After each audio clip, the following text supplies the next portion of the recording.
चमत्कारी बहू की लालची सास। राजगढ़ की गौरी अपने माता पिता की इकलौती संतान थी। गौरी के पिता मेहनतकश किसान थे। वो सारा दिन खेतों में काम करते।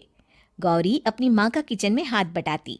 वो जंगल से लकड़ियाँ बीनती और माँ के चूल्हे में मदद करती। एक दिन वो जंगल में लकड़ी बीनने गई थी कि तभी उसे रोने की आवाज आती है।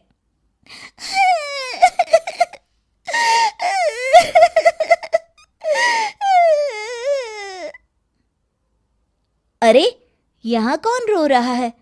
इस जंगल में भला किसी के रोने की आवाज? जरूर कोई जंगल में फंस गया होगा। वो देखती है तो उसे एक परी दिखाई देती है जिसका एक पंख टूटा होता है। अरे, तुम कौन हो और क्यों रो रही हो? मैं परीलोक की रानी हूँ। पृथ्वीलोक में घूमने आई थी, लेकिन देखो ना, मेरे पंख ही टूट गए। अब मैं कैसे उड़ान भरूंगी? अरे, इसे जोड़ना तो आसान है। रुको, मैं अभी जोड़ देती हूँ। ये कहकर गौरी लकड़ी और रस्सी की सहायता से पंखों को जोड़ देती है। परी अपने जुड़े हुए पंखों को देखकर खुश हो जाती है और गौरी को वरदान देती है कि वो पूर्णिमा की रात किसी भी चीज को हाथ लगाएगी तो वो सोने की हो जाएगी। लेकिन गलती से अगर उसने किसी इंसान को छू लिया तो वो अगली पूर्णिमा तक सोने का ही रहेगा। गौरी घर आती है और सारी बात अपने माता पिता को बताती है। गौरी की माँ उसे कहती है, तू भी ना गौरी, सारा दिन परियों की कहानियां पढ़कर स्वप्न लोक में ही रहती है। नहीं माँ, मैं सच बोल रही हूँ। देखो, आज पूर्णिमा की रात है ना, इसलिए डर के मारे मैं कोई सामान भी नहीं छू रही हूँ। अच्छा, ऐसी बात है बिटिया रानी, तो जरा इस घड़े को हाथ लगा दे। गौरी घड़े को जैसे ही हाथ लगाती है वो सोने का हो जाता है। गौरी के माता पिता घड़े को देखकर हैरान रह जाते हैं। अगले दिन गौरी के पिता उस घड़े को सुनार के पास बेचने जाते हैं तो रास्ते में उन्हें कंचा काकी मिलती है। वो सोने का घड़ा देखकर गौरी के पिता से पूछती है, अरे गौरी के बापू, ये पीतल तो बड़ा चमक रहा है। अरे काकी, ये पीतल नहीं, सोना है, सोना। बेचने ले जा रहा हूँ। अरे, कहीं कोई लॉटरी लग गई है क्या? इतना सोना?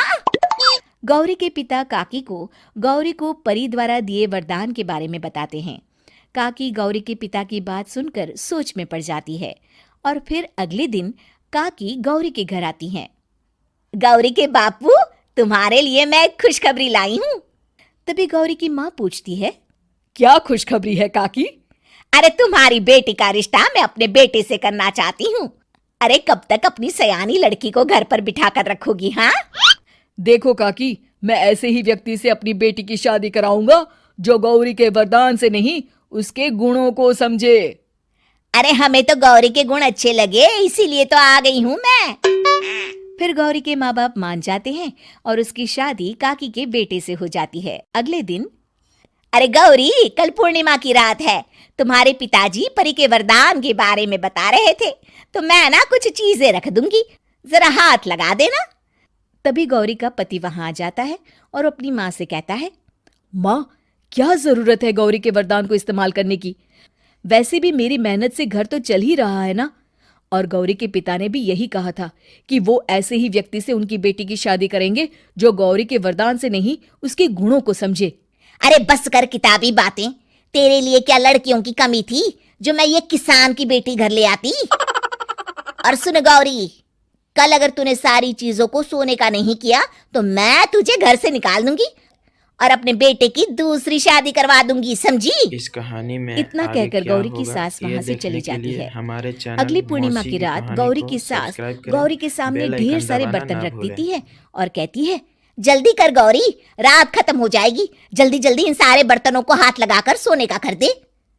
गौरी करती भी तो क्या, वो जैसे ही एक छोटे से बर्तन को छूने वाली होती है कि उसकी सास भड़क जाती है। क्या मजाक बना रखा है? इतने छोटे से बर्तन में क्या होगा? ये ले, ये बड़ा वाला बर्तन। जैसे ही बड़ा सा बर्तन लेकर गौरी की सास उसकी तरफ बढ़ती है, वैसे ही बर्तन के बाहर से वो धड़ाम से गिर जाती है। सास को गिरा देख गौरी उन्हें संभालने दौड़ती है और वो सास को हाथ लगाकर कहती है, अरे सासू माँ, क्या हो गया आपको? कहीं चोट तो नहीं लगी ना? लेकिन जैसे ही वो हाथ सास से हटाती है तो देखती है कि उसकी सास सोने की हो गई है। गौरी सोनी की सास को देखकर रोने लगती है और अपने पति से कहती है, मुझे परी ने कहा था कि अगर मैं किसी इंसान को हाथ लगाती हूँ तो वो अगली पूर्णिमा तक सोने का ही रहेगा। अब मैं क्या करूँ? अरे करना क्या है, माँ को उठाकर अलमारी में रख दो। और हाँ, लालच का फल बुरा ही होता है। ज्यादा बड़े बर्तन को सोने का बनाने के चक्कर में माँ का ये हाल हुआ है। ये कहकर वो दोनों माँ की तरफ देखने लगते हैं।